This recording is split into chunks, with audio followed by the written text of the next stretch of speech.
en direct de l'Ubu pour l'Ubu TV avec Hassan Majdi et Marion Brousse qu'on entend parce que le micro est puissant. Mais qu'est-ce qu'on fait là? Marion qui se plaignait que nos réunions hebdomadaires, c'est une blague, soient trop masculines, donc on rajoute une touche de féminité avec la sauvagerie de ses yeux bleus qui n'ont d'égal que le ciel de la réserve où elle travaille. Et elle sort de sa réserve pour venir avec nous. On est aussi avec l'inénarrable, magique Thierry Grillet. Et vous avez vu le Claude qui vient de passer. Donc pourquoi sommes-nous ici? Ça c'est une vraie question. Hassan Majdi a fait alors on dira Thierry Grillet que comme on est en direct on t'entend parler. On est en direct, donc on est là pour parler de la brouette à livres. Qu'est-ce que la brouette à livres, Hassan Majdi? La brouette aux livres est une plateforme mobile, c'est-à-dire c'est une brouette comme les autres, mais qui a peut-être elle aurait pu finir dans un chantier en train de trimballer le ciment et les cailloux et tout ça, mais elle a fait le choix de distribuer des livres. Donc c'est le choix de la brouette. Donc la brouette a sa propre pensée, la brouette... Mais apparemment, elle bouge. Elle était place de Belgique. Oui, parce qu'elle était hébergée dans une bourgeoise. Elle n'est pas les Belges. Elle était hébergée dans une association et puis par sa popularité, elle a déclenché énormément de solidarité, d'élan de solidarité avec des livres et tout. Et puis il n'y avait plus de place. Et un jour, elle s'est dit, bah, j'ai envie de bouger un petit peu. Elle est venue à l'Ubu. Et donc, elle squatte de nouveau à l'Ubu. Alors, le principe de la boîte aux livres, donc il y a une boîte, il y a des livres, et on peut prendre les livres qu'on veut, et on peut même en amener, c'est ça? Exactement. Donc c'est sur la place Rigaud, puisque à Rigaud, c'est beau la vie pour les grands et les petits. On peut montrer le livre aussi. On peut montrer, oui, alors on a trouvé des merveilles, hein, des raretés. Hommage spécial à Fabrice Thomas et à Jean-Paul Alduy, puisque c'est le livre de Fabrice Thomas sur Jean-Paul Alduy, et pas le livre de Jean-Paul Alduy sur Fabrice Thomas, mais s'il voudrait en faire un, ça pourrait être intéressant. Pourquoi on a mis Marion à côté? Parce qu'avant de travailler dans une réserve, elle travaillait aussi dans l'édition, donc il y a un lien au livre. Ouh, il va chercher loin. Oui, c'est vrai, dans une autre vie. Dans une autre vie, une édition une édition un peu catholique. Hein, il y avait de tout, il y avait du religieux, mais aussi des sciences humaines avec des clés de Brouwer et un peu de tout, avec les éditions du Rocher, tout ça à Perpignan. Oui, mais que j'ai quitté, donc ça c'était une ancienne vie. On ne parle jamais du passé. Voilà, parce que même les moines n'ont pas de passé. Ouais, voilà. Et donc maintenant j'ai la joie de travailler au parc naturel régional des Pyrénées catalanes. On fera une émission spéciale là-dessus. Je suis là pour annoncer là. Alors du coup, je vous dis au revoir, mais j'annonce la prochaine émission sur le parc des Pyrénées catalanes. Alors l'idée, c'est parler du livre en tant qu'outil d'éclairement de l'ignorance, Hassan. Oui, donc l'idée est la suivante. Aujourd'hui, le livre est en difficulté parce que les gens, peut-être ils peuvent lire sur Internet. Donc on achète de moins en moins de livres et donc les gens ont besoin de place. Souvent, ils dégagent des livres de chez eux. Souvent, on peut trouver des livres jetés à la poubelle. Et d'ailleurs, c'était comme ça que ça a commencé l'idée. Où un jour, j'ai vu un monsieur qui déménageait, il avait des cartons à balancer dans la poubelle. Et ça m'a fait un choc et je me suis dit, il y a des personnes qui n'ont pas de livres chez eux, il y a des personnes qui jettent des livres à la poubelle. Donc, quel moyen peut-on trouver pour faire circuler le livre de chez ceux qui n'ont plus besoin ou qui l'ont lu vers d'autres qui n'ont pas de livre? Ouais, mais quand c'est Macron, Le Pen ou Wauquiez qui écrivent des livres, on peut les jeter à la poubelle. On peut, la brouette accueille tout. Après, voilà. Après là, c'est vrai que le geste est nécessaire. Le geste est nécessaire. Mais le livre. Moi, je suis de droite et je t'interdis de dire des méchancetés comme ça sur des gens qui ont une pensée différente de la tienne. C'est comme le sadomaso, c'est pas parce que t'aimes pas qu'il faut en dégoûter les autres. Et du coup, donc le livre, c'est vrai que le livre est un outil de lutte contre l'obscurantisme à terme, c'est-à-dire qu'il fait son travail, quoi. Mais le livre, c'est qu'un support, somme toute. Dans le livre, t'as les pensées de Mussolini, t'as aussi Mein Kampf, c'est un livre aussi. Tu vois, ça a éclairé aussi l'esprit des gens, mais d'une autre manière. D'où la poubelle. Toi, t'es sectaire. J'avoue qu'il faut peut-être qu'on pose la question à la brouette. La brouette peut-être qu'elle aura. C'est pas une question de support, c'est une question de contenu et de contenant aussi. Exactement. Tu vois, ouais. C'est comme par exemple une bouteille, c'est une bouteille. Une bouteille n'est pas bien en soi. Je veux dire, boire de l'eau de Javel, ça fait du mal au vide. Tu vois, donc boire Mein Kampf, ça fait autant d'effet que de l'eau de Javel. Donc c'est toxique. Donc il faut. C'est pas tant le support, mais qu'est-ce qui a été écrit dedans? C'est la pensée que le livre véhicule. Et la mort du livre, c'est pas forcément la mort de la pensée, c'est une question. Eh ben, je t'avoue que au début, quand on a mis la brouette en 2017 à la place de Belgique, on a vu arriver des livres un peu de ce genre, c'est-à-dire aussi bien des livres sur la période noire de la période de la colonisation algérienne, et notamment il y avait toute une série de livres sur plus côté OAS et tout ça. Comme on a vu, étonnant. Eh bien, oui. Dans le coin, c'est bizarre que ça pousse ce genre de truc. C'est vrai qu'on a vu arriver des livres comme ça. Elle n'est pas passée par le moulin avant la brouette, avant de revenir. Après, on s'est dit, c'est vrai que la question était posée quand on était à Place de Belgique en disant est-ce que ces livres, on les remet en circulation ou pas? Et on la met en circulation et ça partait. Hein. J'avoue qu'il y avait quand même des amateurs qui récupéraient ces livres. Tu sais, bon. Après les 9. Bon, je pense qu'on est dans un pays démocratique, il faut jouer la carte de la liberté d'expression.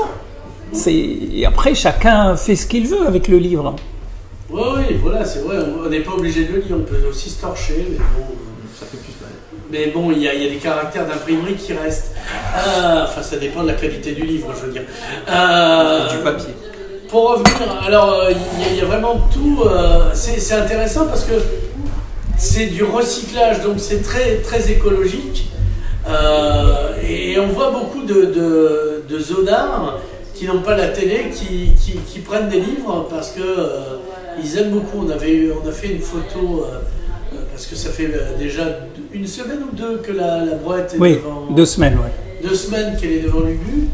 Et du coup, on voit des gens qui voyagent, et pas des gens du voyage, c'est encore autre chose, qui s'arrêtent et qui prennent des bouquins. On a même trouvé des bouquins de Cioran dedans. Ça, c'est pour les gens désespérés. Non, il y a Alduin. Ah oui, alors le livre d'Alduin, c'est une race. Il y a même encore le prix dessus en francs, 89 francs. Il y avait 99 francs, là c'est 89 francs. Alors, est-ce que tu croises des gens qui utilisent la brouette, si j'ose dire le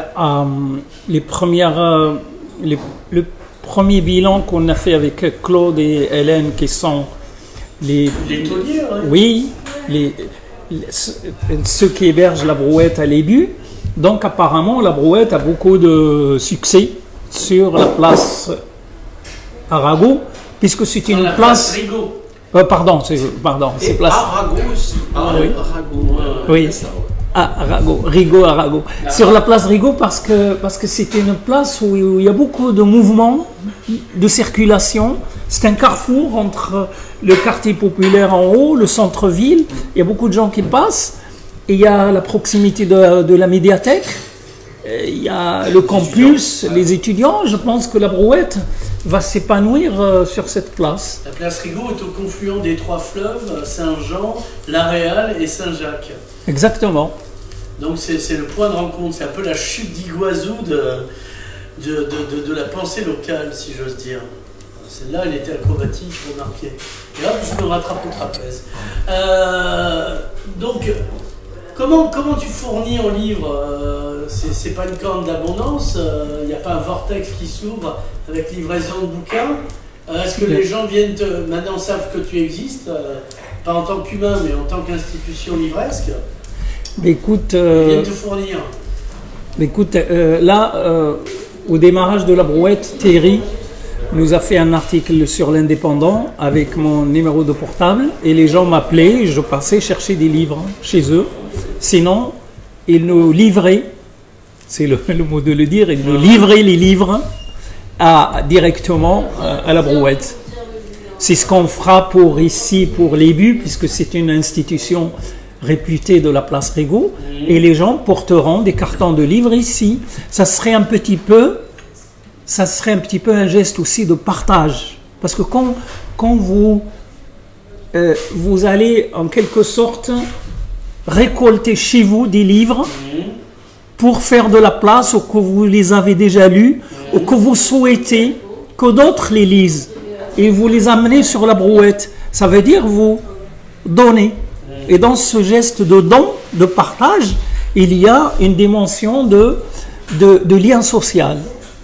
On est dans une logique de transmission, je ne parle pas voiture, une transmission, parce que donc ce qu'il y a dans le livre, de savoir, de plaisir aussi, tout simplement. Exactement. Il n'y a pas que des livres chiants, des livres savants.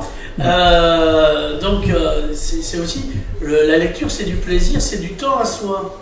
C'est du temps qu'on s'accorde à soi-même. Et ça, les gens le savent peu. Parce que les gens passent le temps à vivre comme des lapins blancs d'Alice au pays des merveilles, en disant je suis en retard, je suis en retard, je suis encore en retard. À force d'être en retard, finiront par être enceintes. C'est une espèce de jeu de mots blague. Donc, du temps qu'on s'accorde à soi-même, et c'est donc de l'argent qu'on se donne, puisque le temps c'est de l'argent. Donc on s'enrichit en lisant. Moralité, pam, beau syllogisme. Je pense que c'est une richesse, parce que le livre est le meilleur compagnon. Tout à l'heure tu parlais des SDF qui se servaient et tout ça, mais c'est vrai que dans leur solitude, être assis quelque part, et bien, sortir le livre de son sac à dos. Quelque part, ça réconforte plus qu'un écran. Exactement. Et avoir une activité aussi intellectuelle, parce qu'il faut quand même, le livre, il nous pousse à réfléchir, il faut voir un petit peu tout ce qu'il y a. Par exemple, là il y a Claude qui a récolté toute une série sur le nucléaire, tout ça et tout. Il y a des débats autour de la brouette. Ah ouais. La brouette va recevoir samedi prochain un poète qui va clamer sa poésie ici sur la place. Donc c'est très important aussi de savoir qu'on peut ouvrir un débat autour des problèmes de notre société, autour de la brouette. C'est-à-dire la brouette va inviter La brouette fait agora. Pourquoi pas, oui. La brouette fait forum, ça c'est pour le dire en latin, une fois qu'on l'a dit en grec. Quelle érudition. Oui, c'est vrai, je faisais la réflexion. Moi, je suis passé par les institutions religieuses et jésuites. Je pratique les langues anciennes. Enfin, passons. Donc, de quoi qu'on causait? Ah oui, c'est vrai, Hassan Majdi, tu n'es pas qu'une boîte à livres. Tu es aussi calligraphe. C'est quoi un calligraphe? Est-ce que c'est un gars qui écrit sur le biopic de Cali, un calligraphe? Non, calligraphie vient de Kalos graphin, du grec. Ouais, Kalos qui veut dire beau et graphin écriture. Ouais. C'est pour ça qu'on dit kalimera pour dire bonsoir. Voilà. Et donc le calligraphie, c'est l'art de sublimer les lettres. À vrai dire, moi, je pratique la calligraphie depuis une vingtaine d'années, mais je n'ai pas envie de sublimer n'importe quoi. Ouais. C'est-à-dire un texte qui est un petit peu qui s'adresse à une partie de la population, une partie de l'humanité, ça ne m'intéresse pas. Moi, je préfère calligraphie, sublimer des valeurs universelles partagées que nous partageons tous, qui sont la haine, la détestation, l'amour, non, ça on ne partage pas tous. Le respect, la fraternité. Ça arrive. Mais on ne partage pas tous. C'est comme Pascal dit que l'entendement est la chose la mieux partagée du monde. Peut-être à son époque au XVIIe siècle, mais là il y a eu des ratés, quoi. Mais tu sais, l'histoire des verres à moitié pleins ou à moitié vides, Ouais. on peut trouver la haine et l'amour. Tu sais que oui, l'amour notre- s'épanouit. Ben, l'amour peut déclencher la haine aussi. Comme dirait Emmanuel, notre président qui guérit, quand il y a de la haine, il y a aussi de l'amour. Eh bien, regarde par exemple notre histoire on a parlé tout à l'heure de la colonisation. Oui. Eh bien, Par les chauves-souris à non. entre la France et l'Algérie, Oui. il y avait une histoire d'amour et de haine. Voilà. Les deux. Oui, c'est Et vrai. puis c'est toujours, il y a une histoire d'amour et une rupture amoureuse entre ces deux pays. J'espère je salue les voisins du Sud, les Algériens. Ouais. J'espère que leur révolution pacifique Ouais. montrera au monde que c'est un peuple qui est aussi capable de nous enseigner autre chose, d'autres valeurs, et peut-être que l'Algérie de demain, qui serait peut-être une république démocratique, pourrait établir un lien d'amour profond avec la France. Alors avant, c'était Des déjà deux une pays. république démocratique. Hein, tu sais, quand c'était sous contrôle des pays de l'Est, on ajoutait démocratique et république pour être sûr qu'il y ait bien la faucille et le marteau. Ah, moi je suis pour, attention. J'ai Mais- toujours aimé les totalitarismes rouges, donc ça ne me dérange pas, mais voilà, donc c'est pour le concept de république démocratique dans l'histoire, voilà ce que ça signifiait avant. Et donc, pour revenir à la calligraphie, donc la Voilà, calligraphie oui, est en un fait. art, de l'écriture. Moi, je fais ça aussi pour partager. Ce qui m'intéresse, c'est partager ma patience pour l'écriture, parce que l'écriture est menacée comme le livre aujourd'hui. Aujourd'hui, les gamins à l'école, ils tiennent les stylos déjà comme Ils ça, savent pas le tenir. comme ça. Ouais. Ouais, ouais. Alors que quand j'organise, Au clavier avant le stylo. De toute façon. tout est tactile, Ouais. on lit plus, Une belle forme d'écriture. on a Wikipédia, on a les trucs, on va s'informer par Internet, alors que petit à petit, on oublie le plaisir de tourner les pages, de rêver, de sentir l'odeur du papier et tout ça. Eh bien, la calligraphie, c'est pareil.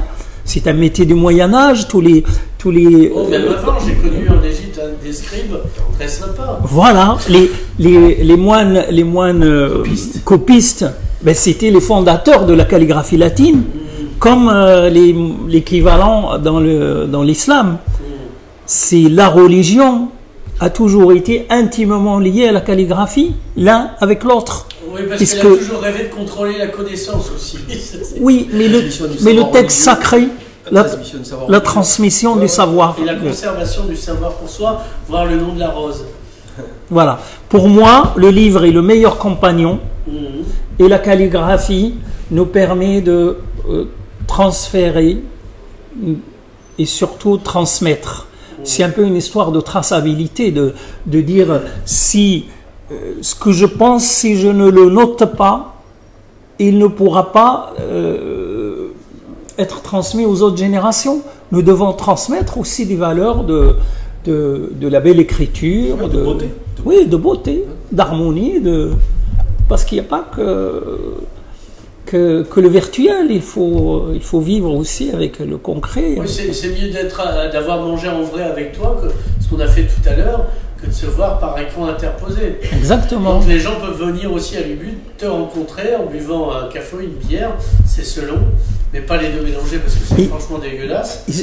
Et j'en profite de la diffusion de cette émission Oui. pour dire qu'il serait temps de mettre en place un festival de la calligraphie dans notre département.